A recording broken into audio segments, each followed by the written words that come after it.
If 3C2933K is divisible by both 5 and 11, where C and K are single digit natural numbers, find C plus K అంటున్నాడు. 5th July 2024 CGL shift 2లో అడిగింది question. So first ఇక్కడ ఈ number అనేది 5 and 11తో డివైజబుల్ అంటున్నాడు. So first 5తో చూద్దాము. ఈ number 5తో divide అవ్వాలి అంటే కే అనేది యూనిట్ డిజిట్ అనేది మనకు 0 అన్న ఉండాలి ఆర్ 5 అన్న ఉండాలి కదా. కానీ ఇక్కడ కే అనేది న్యాచురల్ నెంబర్ అంటున్నాడు. సో 0 అనేది అవ్వదు. సో ఆబ్వియస్గా కే ఈక్వల్ టు 5 అవుతుంది. Okay, clear. Next coming to 11 divisibility rule. 11 divisibility rule ఏంటంటే ఇక్కడ 1, 3, 5, కే అంటే ఇవి ఆడ్ నెంబర్స్లో ఉండే డిజిట్స్ కదా, వాటిని యాడ్ చేయాలి ఫస్ట్.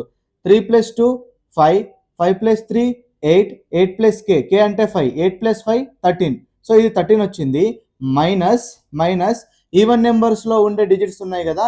సో సి ప్లస్ 9 + 3, 9 + 3 అంటే 12. సో సి ప్లస్ 12 ఈ డిఫరెన్స్ ఖచ్చితంగా ఈక్వల్ టు 0 అన్న అవ్వాలి, లేకపోతే 11తో డివైడ్ అయ్యే నెంబర్ అన్న రావాలి. అది డివిజిబిలిటీ రూల్ ఆఫ్ 11. సో నేను ఈక్వల్ టు 0 తీసుకుంటున్నాను ఫస్ట్ కండిషన్. సో ఇప్పుడు ఏమవుతుంది, 13 మైనస్ లోపల మల్టిప్లై చేయండి, -c minus into plus -12 is equal to 0. 13 - 12 1 minus c is equal to 0.